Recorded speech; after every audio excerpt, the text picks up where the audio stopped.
a nuestro podcast. Mi nombre es Gloria y me acompañan mis compañeros. Soy Fernando. Soy Stephanie. Somos estudiantes de la Facultad de Psicología y hoy vamos a estar conversando de las terapias de tercera generación. Nuestro objetivo es explicar de manera sencilla de qué son, cómo funcionan y cuál es el impacto en el abordaje de los distintos problemas psicológicos que hay. Ahora, para entrar en mayor contexto, vamos a poner un ejemplo. Imagina que alguien tiene pensamientos negativos, entonces esto hace que alivie con su ansiedad. Pero en lo que hacen las terapias de tercera generación es que esos pensamientos no los elimina, sino más bien los acepta y busca entender la relación que tienen. Muy aparte de esto, las terapias de tercera generación, algo muy fundamental que abarca ahí, es que resalta la autenticidad que tiene el terapeuta con el paciente.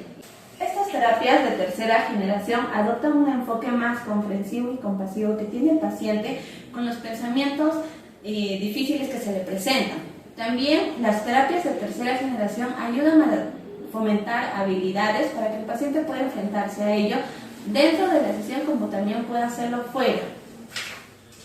Bien, vamos a tratar en este video sobre todo qué son las terapias de tercera generación o tercera ola, cuál es su objetivo, en qué se enfoca, y tanto enfoque contextualismo como enfoque filosófico. Trataremos de 3 terapias sobre todo. Hay más terapias, claro está, pero agarramos 3, que son la terapia de aceptación y compromiso, la terapia psicoanalítica funcional y la terapia dialéctica conductual.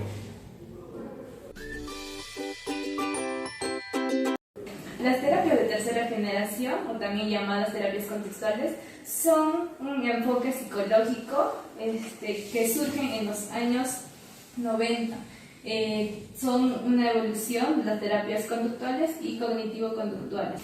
Las terapias de tercera generación se enfocan en cómo nos relacionamos con nuestros pensamientos y nuestros sentimientos, más no en querer cambiar directamente.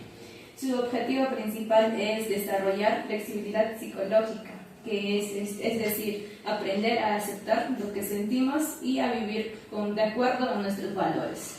Y entonces, ¿qué se podría diferenciar en una terapia de primera, segunda, tercera? Bueno, en la diferencia de la terapia de la primera generación vamos a hablar primero de 2 autores muy importantes, que primeramente sería Pavlov y Skinner, ¿no? Que ellos han desarrollado el tema de los condicionamientos. Entonces por ahí abarcamos la terapia de la primera generación, que se va en el condicionamiento de la conducta, ¿no? En la segunda ya se añade la cognición, quiere decir el pensamiento. ¿Qué el pensamiento hace para que tenga cierto tipo de conducta?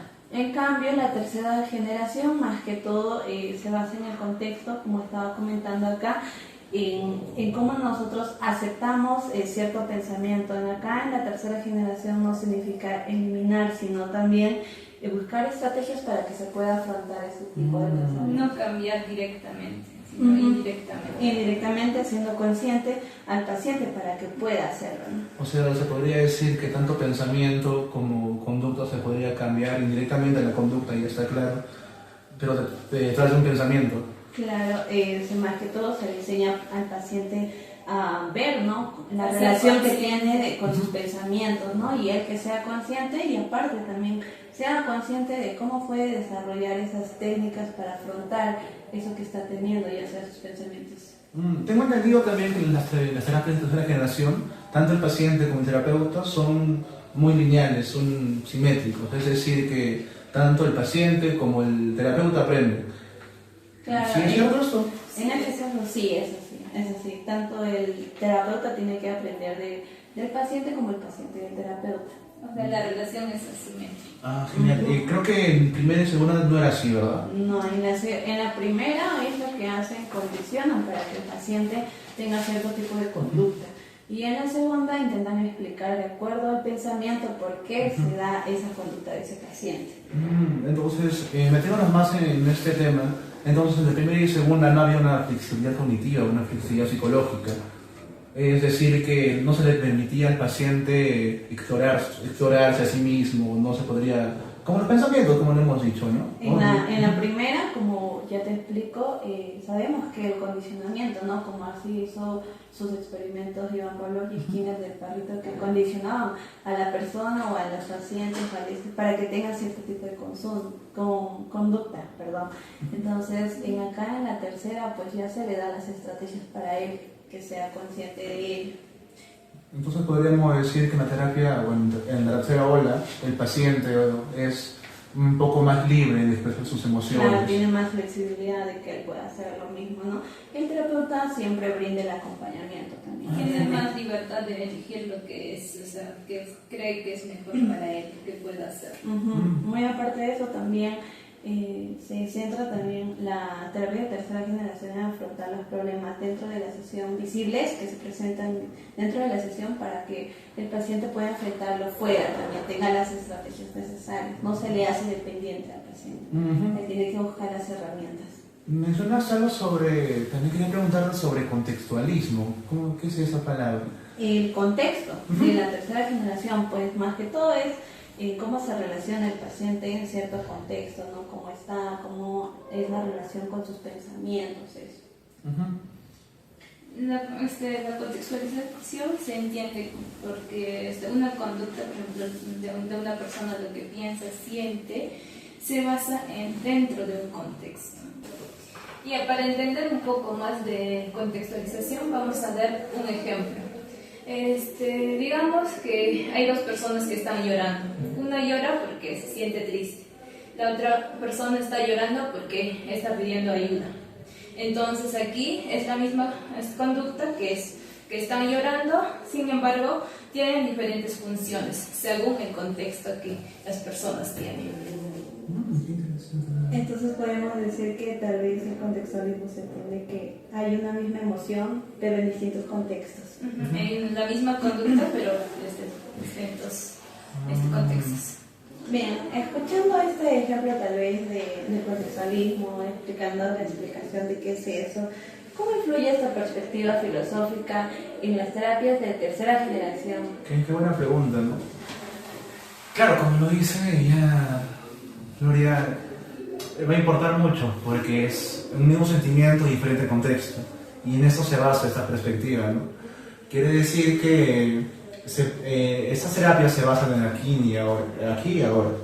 No es solo decir qué tendrá el paciente, sino es decir por qué es así, entendiendo que tiene una vida, tiene relaciones sociales, tiene problemas como todos. Historias, claro. Sino es decir por qué está así, entendiendo que tiene una vida, tiene relaciones sociales, tiene problemas como todos.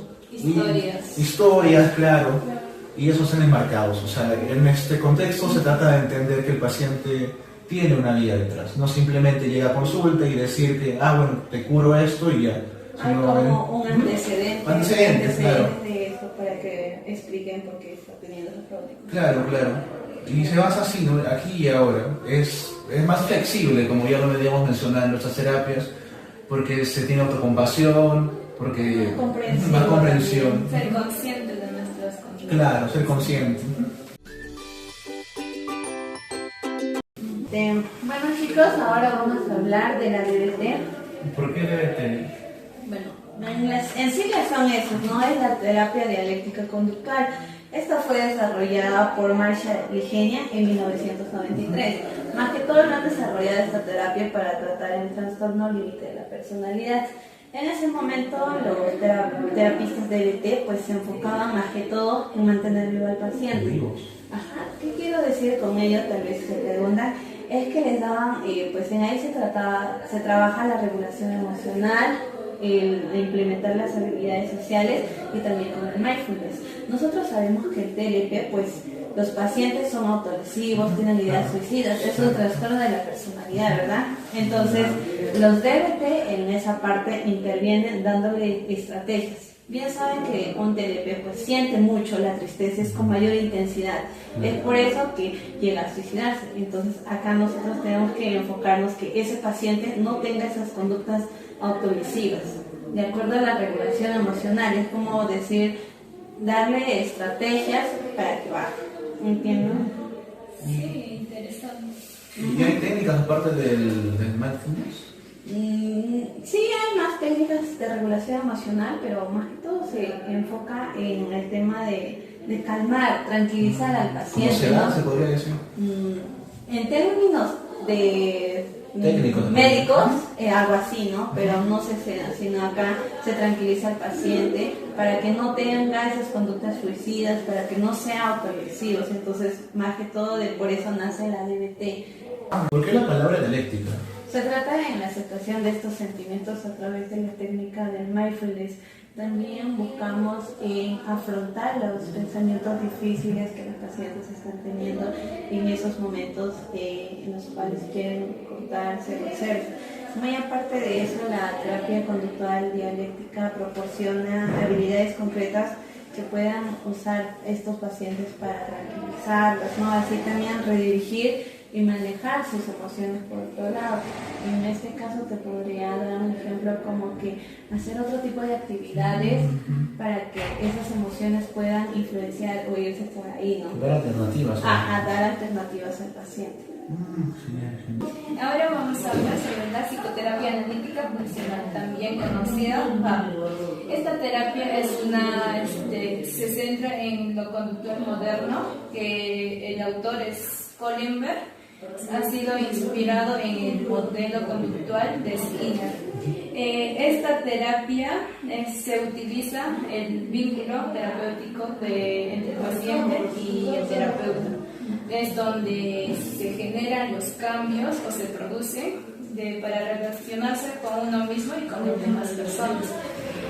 La FAP tiene un objetivo principal, que es ayudar a las personas a relacionarse con uno mismo, también a reforzar sus conductas saludables y a mejorar, a aprender a vivir según sus valores. Bien, la FAP también tiene las conductas clínicamente relevantes, que son las CCR1, son las conductas que aparecen durante la sesión o dentro de la sesión, que probablemente esas conductas se estén generando el sufrimiento allá afuera en la vida diaria. También la CCR2, perdón, son las conductas o son las mejoras que aparecen durante la sesión o dentro de la sesión. Y las SR3 son las cómo analiza e interpreta el cliente dentro de la sesión, de sus conductas, la interpretación que hace de sus conductas y lo que analiza para que pueda mejorar. ¿Cómo funcionaría, si por ejemplo, la FAP, por ejemplo, si una persona que tiene miedo de expresar sus emociones, sus sentimientos, probablemente también se quede callado durante la sesión o por más que le incomode algo. Entonces es ahí donde la terapeuta puede preguntarle, me doy cuenta que te has quedado callado, me gustaría saber qué es lo que estás sintiendo ahora mismo. Entonces quizás es ahí donde la PAP entra y el terapeuta hace que evoque esa conducta, lo que está sintiendo, ¿no? Entonces un espacio dentro de la sesión que es seguro, un espacio seguro y confidencial. Entonces también es importante la atención plena del terapeuta durante la FAP. Sí, es muy importante porque se hace consciente de uno mismo, o sea, de lo que está sintiendo, de lo que está pensando y cómo se siente ahora mismo al decirlo o al expresar lo que siente. Ya chicas, bien, les comento sobre el ACT, ¿no? La terapia de aceptación y compromiso, y ACT, fue desarrollada por Steve Hayes en los años 90.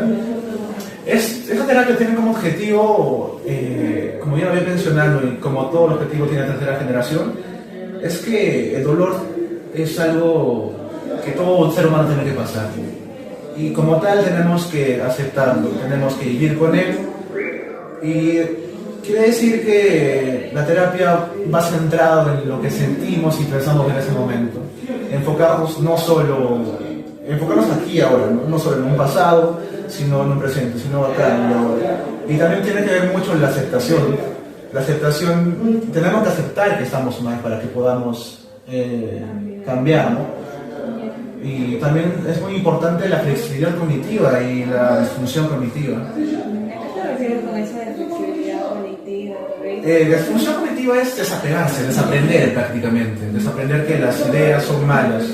Por ejemplo, ok, soy débil, ¿no? Y no por eso quiere decir que soy un débil, tenemos que desaprender que, bueno, soy débil porque soy parte y he pasado varias cosas para ser débil.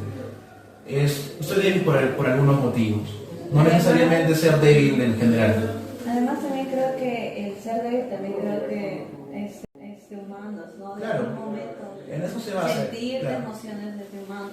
Claro, en eso se basa el ST, reconocer sentimientos, ser humano prácticamente. Es como el humanismo.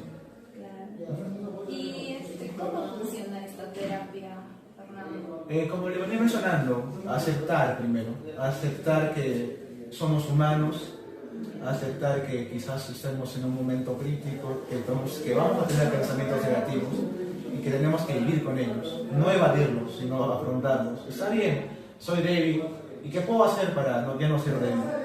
En un cierto momento, terapia de aceptación suena como, ok, ya acepto que soy débil y se acaba. No funciona así, funciona, ok, acepto que soy débil, trabajo con esos pensamientos y como ya se venía diciendo, el pensamiento indirectamente va a cambiar una conducta. Y así quizás funciona. Y la parte que dice compromiso, más o menos, ¿en qué se enfoca? ¿Compromiso? Ajá, aceptación y compromiso. Compromiso con uno mismo, como lo venía mencionando. Tenemos O sea, que... la terapia va de la mano con la aceptación y el compromiso. Por ejemplo, si yo acepto, está bien, acepto que soy débil, pero si no tengo un compromiso, ¿qué pasa ahí? Claro, simplemente te vienes abajo. Hay una frase muy bonita que dice, lo que más huyo de mí es lo que en un futuro me va a ayudar. Evita. De cierta manera, ¿no? Tienes que afrontar los problemas, si no nadie lo va a hacer por ti. ¿Y cómo funciona? ¿Qué técnicas podemos El mindfulness podría ser, mindfulness, por ejemplo, podría ser trabajo con historias personales, experiencias, metáforas psicológicas. Entonces también quizás podríamos trabajarlo por ahí.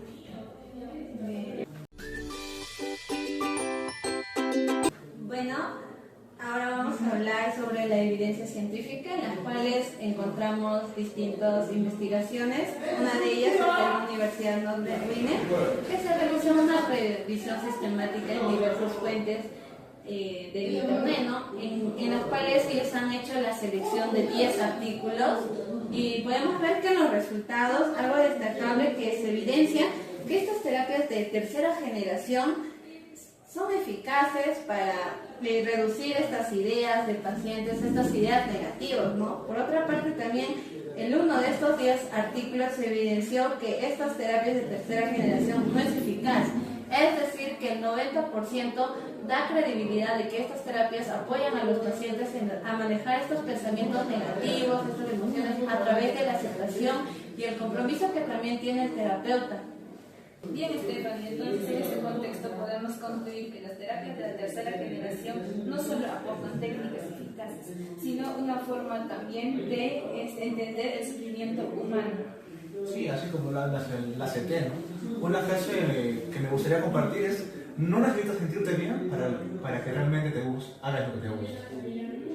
Bien, ahora también la DBT nos muestra que es posible regular estas emociones intensas a través del apoyo, ¿no? En los pacientes de DBT. Bien, así la FAB también nos recuerda el valor del vínculo dentro de la sesión.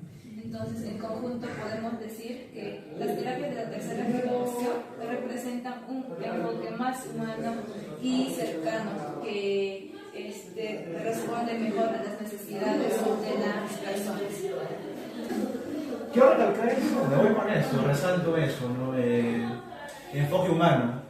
Es una muy bonita palabra, humanizarte prácticamente, como no lo hacía la ola 1 y la ola 2. Y con eso quiero irme, ¿no? Claro, y la primera generación y la segunda generación, la cual la tercera generación se enfoca en las necesidades reales de las personas.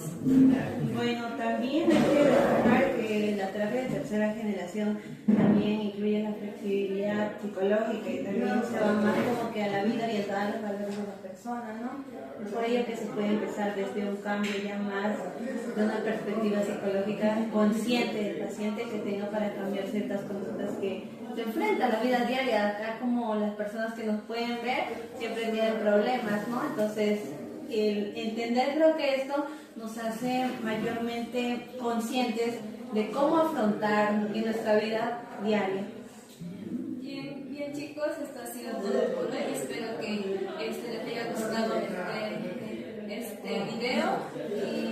Sí, chicos, como dice mi compañera, espero que este video sea de utilidad y que lo tomen como un aprendizaje y recuerden que siempre estamos aprendiendo. Entonces, Dejen su like acá en la cajita para que nos apoyen. Aquí nosotros para poder monetizar. los chicos de nuestro. Cuídense chicos, chao, chao.